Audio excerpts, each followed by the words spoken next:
Alors justement, la troisième communication va être donnée par Monsieur Ahmed Khaldi, la quatrième communication, qui est expert consultant en management hôtelier et aussi directeur des opérations au groupe Eden. Donc je l'invite à donner sa communication. On n'a pas lancé la présentation.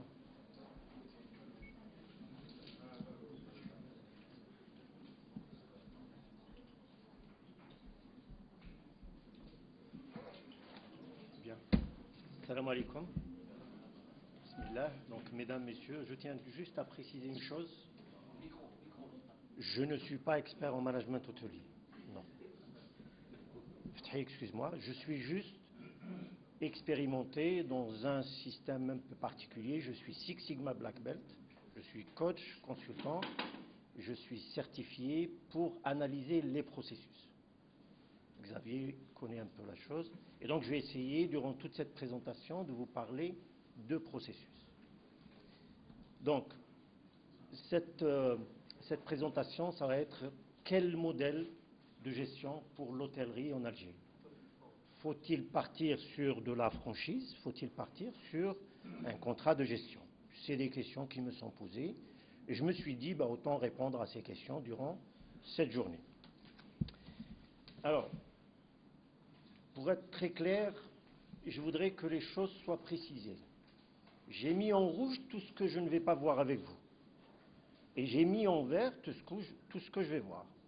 Je ne vais pas parler de leasing, ni de, disons, de contrat de propriétaire, ni de location. Donc, qu'est-ce qui est in scope et qu'est-ce qui est out of scope? C'est ce que je vais voir. Donc, tout ce qui est en vert, c'est ce que nous allons voir ensemble. Alors, j'ai aussi tenu à préciser deux types d'objectifs, les miens et les vôtres. Donc, mes objectifs sont de vous définir ce que c'est qu'un contrat de franchise et un contrat de management, de faire la différence entre les deux, de vous simplifier le processus. Il faut que vous voyez le processus plus simple, donc pour que vous puissiez déjà l'apprécier et l'intégrer. Il y a quelques zones d'ombre. Docteur Farhan en connaît un petit bout. Donc on va parler de ces zones d'ombre sur les processus. Et puis je vais vous donner aussi quelques recommandations. Et il y a quelques erreurs à ne pas commettre. Et si je vous dis ça, c'est parce que j'ai eu à gérer un contrat de management, une franchise, et j'ai eu à vivre dans un hôtel et à travailler dans un hôtel qui était en contrat de gestion. Et j'ai eu donc à vivre ce genre de choses. Alors vos objectifs à vous, c'est quoi? Bon, d'abord de suivre ma présentation. Vous avez des questions, essayez d'y répondre. Si à la fin, il y a des questions auxquelles vous n'avez pas répondu, on essaiera d'y répondre lorsqu'il y aura la session débat. Faut-il réinventer la roue? Je ne le pense pas. Et donc, c'est très simple. 3 points. Tout le monde en parle, et je vais vous dire aussi par la suite pourquoi, lorsqu'on parle avec des propriétaires, on retrouve certaines choses qui sont naturelles. Il faut avoir une marque, on en parlait ce matin. Quelle marque attirer? Il faut sélectionner un bon opérateur. Parfois, on ne sait pas comment sélectionner ce bon opérateur. Il y en a beaucoup. Est-ce que celui-là est le bon ou l'autre est bon? Et à la fin, il faut négocier son contrat et bien rédiger son contrat. Donc, je vous dirai aussi qu'est-ce qu'il faut respecter quand il va falloir parler de contrat. Alors, pour moi, il s'agit d'une relation. Et cette relation, elle est entre l'opérateur, la marque et le propriétaire. Cette relation, il faut la réussir. Donc, il faut qu'il y ait un succès.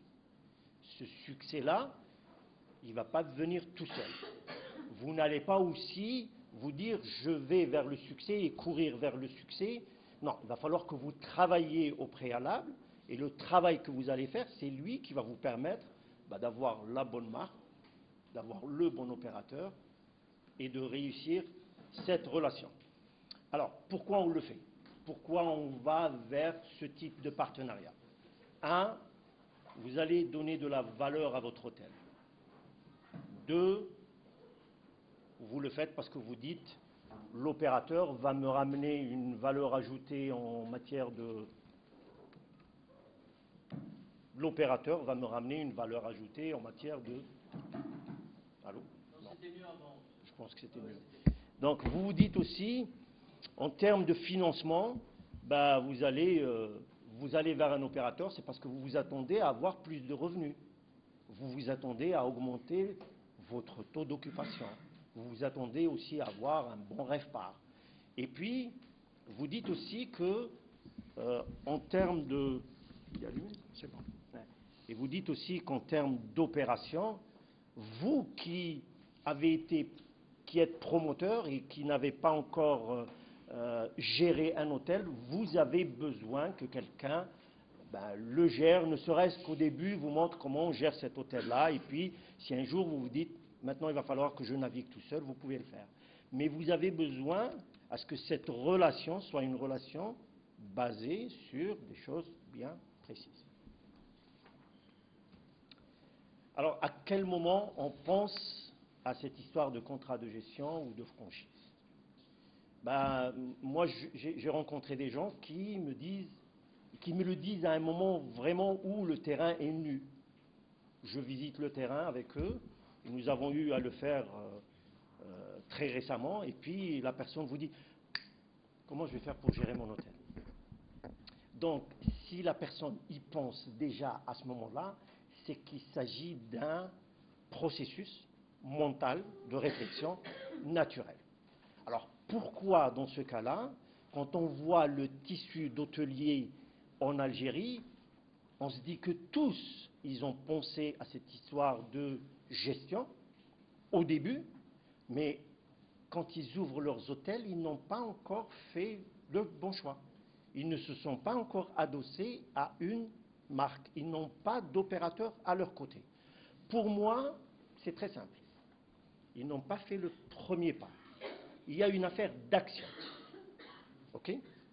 Donc, il est important que vous sachiez que c'est au moment où vous dites « je vais construire mon hôtel à tel endroit », vous avez une vision, vous avez une idée, vous avez déjà un but, vous visionnez, je vais le construire dans tel hôtel, et vous commencez à rêver. C'est à ce moment-là qu'il faut que vous disiez « c'est le moment où je dois penser à amener quelqu'un pour me dire comment est-ce qu'il peut rêver avec moi ». D'accord? Mais il ne faut pas attendre à ce que ce soit à la fin et que vous vous disiez il faut que je trouve quelqu'un pour gérer l'hôtel, parce que ça sera trop tard pour vous. Pourquoi? Parce que vous allez être déjà pris dans un engrenage, vous serez en train d'acheter les équipements, vous serez en train de faire du tuning à la fin, vous serez en train d'optimiser. Vous ne pouvez pas à ce moment-là rentrer dans un processus de négociation alors que vous êtes déjà fatigué. Il faut le commencer au début. Et puis, c'est très important, il ne faut pas attendre à la fin pour le faire. Donc, c'est pour ça que j'ai tenu à vous présenter. Et à la fin, je vais vous donner aussi mes références. D'où est-ce que j'ai tiré ces informations-là? Alors, on va parler, donc je vous l'ai dit au début, on va parler de franchise et on va parler de contrat de gestion. Donc, j'ai préféré commencer par la franchise. Alors, qu'est-ce qu'une franchise? C'est tout simple. Si on va voir un opérateur, il va nous donner le droit d'utiliser sa marque. Il va mettre à notre disposition des outils. On les dira, on va les citer, les outils. J'ai répété le mot outil. Et puis, il va nous dire, je vais vous garantir le succès. Je vais vous ramener du revenu. Je vais aussi rehausser la qualité de votre hôtel, donc vous donner un standard. Le propriétaire, donc vous, si vous optez pour ce type de solution, vous gérez votre hôtel. Ce n'est pas lui qui gère l'hôtel. C'est vous qui gérez l'hôtel. Alors, vous êtes aussi libre de choisir votre politique de prix. Je vous le dis, c'est très important parce que quand on va parler du contrat de gestion, ce n'est pas tout à fait le cas. Donc, le franchiseur, il est là, le franchisé, il est là, puis vous évoluez ensemble. OK? Alors, qu'est-ce qu'on y gagne, finalement? Pourquoi aller vers une franchise? Beaucoup d'investisseurs sont là. Le groupe Eden existe depuis plus de 25 ans. Eh ben, si jamais on décide d'aller vers une franchise ou d'aller... Le groupe Eden existe depuis 1940. Merci, Monsieur le Président. Non, mais c'est juste... non, c'est les hôtels, Eden. Les hôtels Eden existent depuis plus de 25 ans. Je vais me faire virer à la fin de cette présentation. Alors, je vais rajouter un autre contrat, donc ce sera franchise, gestion et mon contrat. Alors, qu'est-ce qu'on y gagne finalement?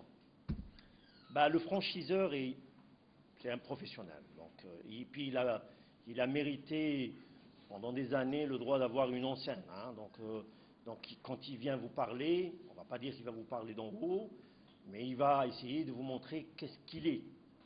Qui suis-je? On a entendu tout à l'heure, l'ESHRA, l'école de Lausanne, qui sommes-nous?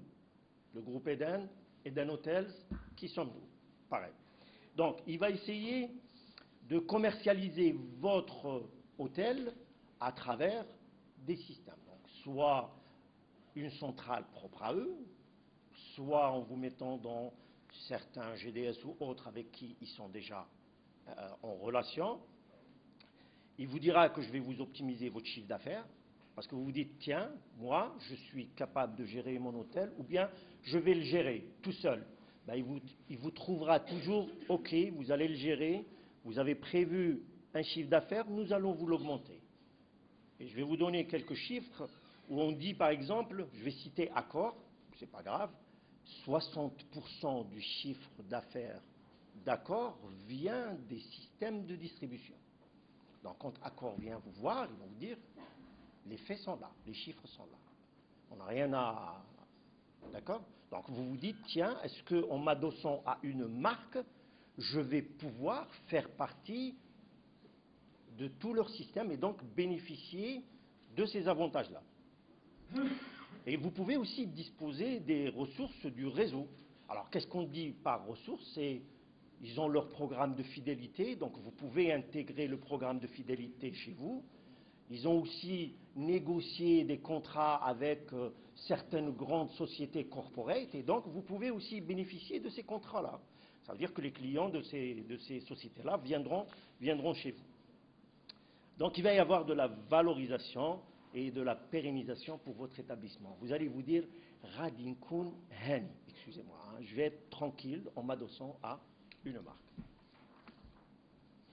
Maintenant, il y a des risques aussi.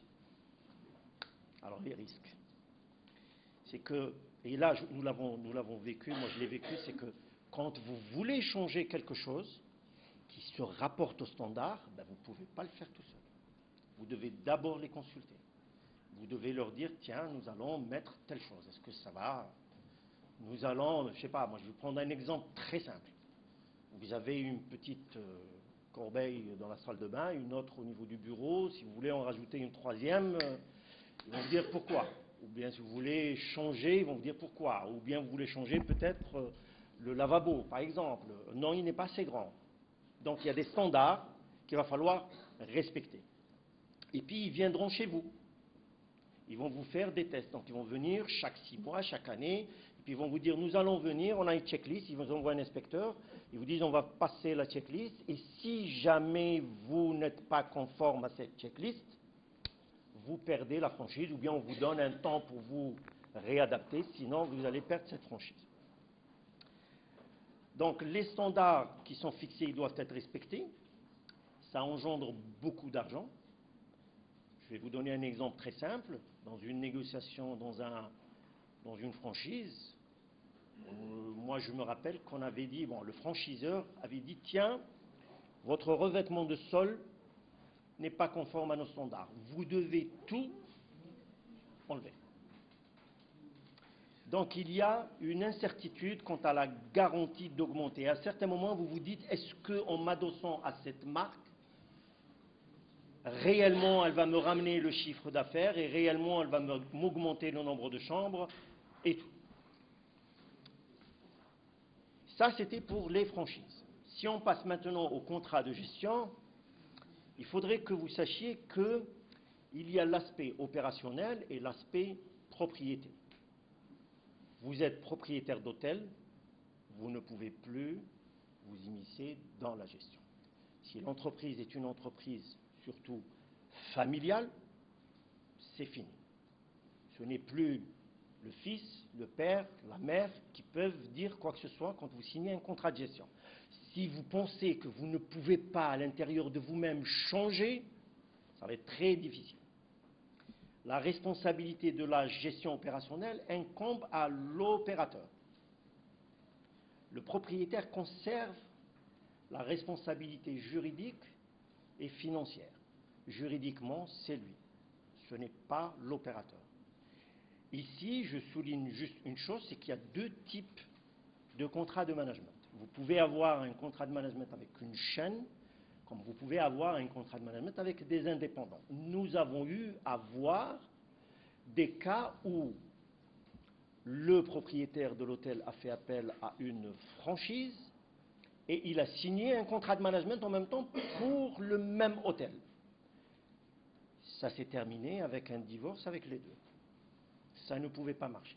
Ce n'était pas logique, ce n'était pas naturel ce qui s'est passé. Donc il faut savoir dès le départ choisir vers quelle solution vous partez. Alors comment fonctionne un contrat de gestion? Alors là je parle du contrat lui-même, je ne parle pas de la relation, parce que croyez-moi, au début c'est les déjeuners, c'est les dîners, on commence à se dire oui je peux, je sais faire, nous allons faire, mais après, surtout si c'est des chaînes internationales, vous allez devoir vous asseoir à table et vous allez devoir écrire et parler. Donc c'est plus... et là, à ce moment-là, il faudrait que le contrat, quand je parle de contrat, je parle du document en lui-même, il faut qu'il décrit tout, donc la relation, les règles du jeu, comment vous allez opérer, la relation opérateur-propriétaire, parce que vous allez devoir venir dans votre hôtel, comment vous allez vous comporter dans votre hôtel, c'est votre bien, mais il est géré par quelqu'un d'autre. Comment sont calculés donc les incentive fees, le pourcentage aussi. Vous devez mettre dans ce contrat tout ce qui touche à l'exploitation et à la vente de votre hôtel. Quels sont les supports marketing? Est-ce qu'il y a un pourcentage? D'abord, le pourcentage marketing, lui, fait partie du pourcentage de base. CRS, GDS, tout doit être écrit. Si vous devez utiliser donc une marque bien définie, il faut le préciser, parce que quand vous parlez avec un opérateur, il peut gérer plusieurs marques, donc il faut le préciser, et parfois ça engendre un coût. Et il faut aussi parler des budgets, c'est très important, parce qu'au moment d'ouvrir l'hôtel, vous n'avez pas encore commencé à travailler, et donc il va falloir que vous disiez comment on va faire. Il faut payer le personnel, il y a le budget de préouverture, il y a le budget de préouverture lui-même, c'est déjà de l'argent. Est-ce qu'il faut parler le budget prévisionnel, donc la situation financière de l'année qui va venir? Donc tout ça, il faut le consigner. Si vous ne le consignez pas, vous ne pourrez pas à ce moment-là être à l'aise, parce qu'il ne faut pas qu'il y ait des doutes, il faut que tout soit clair. Et puis, vous avez aussi les services de préouverture. Comment va se faire cette préouverture? Et si c'était vous qui faisiez cette préouverture, comment vous la voyez? Et si vous demandez dans ce cas-là à l'opérateur de vous dire comment qu'il la voit, il faudrait que vous sentiez que, waouh, c'est quelqu'un qui sait faire des ouvertures et il sait les gérer et ainsi de suite. Donc c'est ce qu'il faut aussi négocier et discuter sur le contrat. Alors pour qu'il y ait une bonne relation, pour que vous ayez un bon opérateur, un bon contrat, cahier des charges, impératif, une checklist. Vous ne pouvez pas vous asseoir comme ça avec des opérateurs et leur dire tout en avoir quelques points et tout. Non, il faudrait que vous ayez réellement un cahier de charges, une checklist pour que vous alliez point par point avec lui. Essayez de vous entourer de consultants qui puissent vous assister. Vous êtes promoteur immobilier, vous êtes industriel, vous connaissez votre métier. Si vous n'avez jamais touché à l'hôtellerie, je ne dis pas que tout le monde n'a pas touché à l'hôtellerie, la moindre des choses serait que vous demandiez aux gens qui sachent comment ça fonctionne. Et à ce moment-là, il faut passer par les consultants. Alors, comme au début, je vous ai dit, voilà, ça c'est mes objectifs, ça c'est les vôtres. Pour tout contrat de gestion, il faudrait que vous définissiez quels sont vos objectifs et quelles sont vos priorités.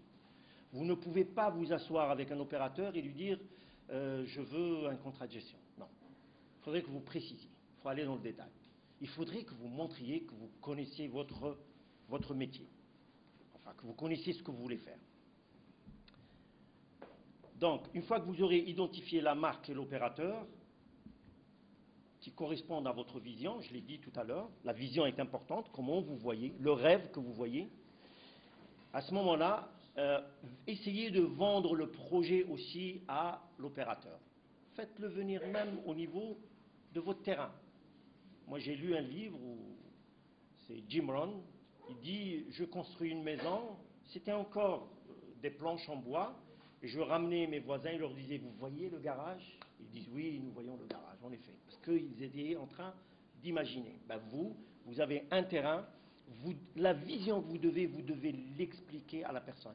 Si lui, il est en phase avec vous, vous dites « Tiens, il y a du feeling. Là, on peut discuter un peu plus. »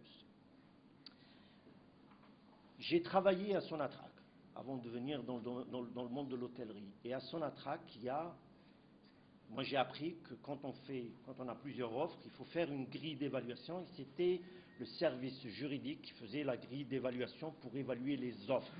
N'évaluez pas les offres juste comme ça. Mettez une grille d'évaluation. Et essayez de dire, tiens, celui-là il répond à ce critère, celui-là il ne répond pas à ce critère, celui-là il répond, et ainsi de suite. Alors qui peut vous assister? Ben, vous demandez d'abord à votre juriste, demandez à votre banquier pour qu'il puisse mettre les trucs qui concernent la finance. Demandez aussi à votre assureur, parce que dans le contrat de gestion, il y a beaucoup de points qui sont relatifs à l'assurance. Et vous ne pouvez pas tout connaître et tout savoir. Et puis, vous devez négocier. Une fois que vous faites la grille d'évaluation et que vous savez à peu près avec qui vous allez travailler, là, vous entamez votre procédure de négociation. Et puis, vous êtes sur le processus contrat. Alors, pourquoi je dis processus contrat? Parce que c'est réellement un processus. Et vous allez voir des choses ici où je vais parler de certaines choses. Vous dites, bah, là, il est en train de nous raconter n'importe quoi. Mais je les ai vécues. 1. Identifiez votre équipe projet. Ne travaillez pas tout seul. Payez un peu et mettez des gens autour de vous. Les ressources data. On dit une étude environnementale, on dit une étude de marché, où sont dans ce cas-là ces ressources. Quand vous allez vous asseoir avec donc votre opérateur, vous allez négocier avec lui, vous avez des choses en tête, vous voulez ça devrait être clarifié dès le départ.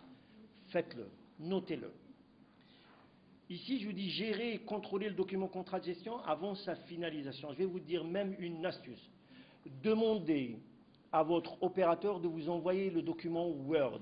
C'est vrai que c'est bête de le dire, mais croyez-moi, j'ai eu à travailler sur des versions PDF avec une page qui dit voilà, ça respecte ISO et tout, mais je n'avais pas le fichier Word. Et je devais communiquer avec mon vis-à-vis avec un fichier Word en lui disant moi je suis à telle page, je parle de tel point, je ne suis pas d'accord sur ce point, revois ce point et renvoie-moi le document. Donc il est important de tout clarifier dès le départ.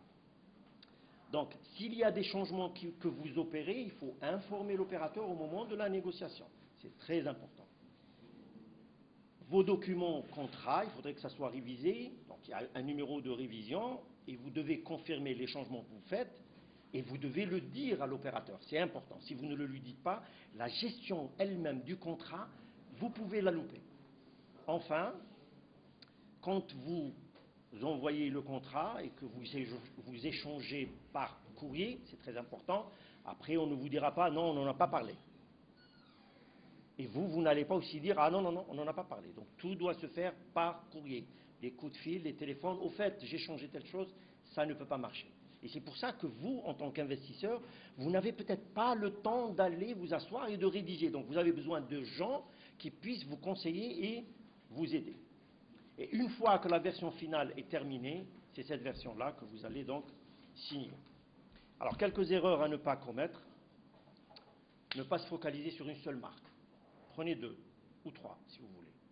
Pas une seule marque. Ce n'est pas pour dire, voilà, c'est la concurrence. C'est juste pour que vous puissiez avoir un choix, pour que vous puissiez décider. Parce qu'une seule marque, ça y est, vous allez vous engager, ils vont vous convaincre Xavier, excuse-moi, mais ils ne sont pas faciles. Et vous ne les connaissez pas. Donc autant le faire de cette manière. C'est-à-dire une marque, une deuxième, une troisième marque. Moi, je traite avec celui-là, avec celui-là, avec celui-là. Et après, je vais décider. D'accord? Si vous n'avez pas une assistance, je ne suis pas en train de vendre du service là, mais si vous n'avez pas une assistance, faites-le. Demandez à être entouré. Ok? Alors, ça c'est important aussi. Ce troisième point, c'est ne pas signer des lettres d'intention en disant voilà, nous vous confirmons ceci, cela. Ne le faites pas. Parce qu'après, on vous ressort ces documents-là et on vous les met sur la table. Et on vous dit mais vous nous avez déjà signé un document. Ils allaient être un peu gênés. Vous n'avez pas l'habitude de ce genre de relation avec eux. Donc vous devez faire très attention jusqu'au moment où vous devez expert et maître de cela. Et puis, il ne faut pas laisser l'opérateur s'occuper de tout. C'est lui qui fait le contrat, c'est lui qui fait le design, c'est lui qui fait le budget, fait tout. Non, vous devez participer avec lui. Cette présentation, mesdames, messieurs, j'ai dû la concocter à travers une expérience vécue. Il y a aussi les bases du développement qui est un livre disponible que vous pouvez acheter. Ce livre-là, je l'ai, donc si vous voulez que je vous l'envoie, je vous l'enverrai. Et puis il y a aussi une formation qui se fait en ligne, donc une formation assez consistante. C'est Cornell University qui le fait. Donc il y a un module qui s'appelle Negotiation and Administration of Hotel Management Contracts. C'est important de voir vos assistants, les gens qui sont autour de vous, qui travaillent pour vous, demandez-leur de suivre ce genre de formation. Et puis il y a aussi un document que je suis abonné à un bureau d'avocats spécialisé dans tout ce qui est gestion de contrats hôteliers et franchises, et j'ai pu trouver de la ressource. Je suis dans l'hôtellerie dans le management en général depuis une trentaine d'années, dans l'hôtellerie depuis une dizaine d'années. J'estime que c'était ce qu'il fallait que je vous donne. Quelque chose de très simple, très basique pour que vous puissiez... Tout le monde a fini ou commencé avec des citations. Dans mon cas, je vais juste parler de l'action, puisque Thomas Huxley, il dit « Le grand but de la vie n'est pas le savoir. Vous venez maintenant de prendre quelques idées, il faut passer à l'action. » Si vous avez besoin de moi ou de Dr Fathi, n'hésitez pas. Nous faisons partie de la commission tourisme avec Amel, et présidée par M. Karim Cherif, bien sûr. Donc, n'hésitez pas à nous contacter.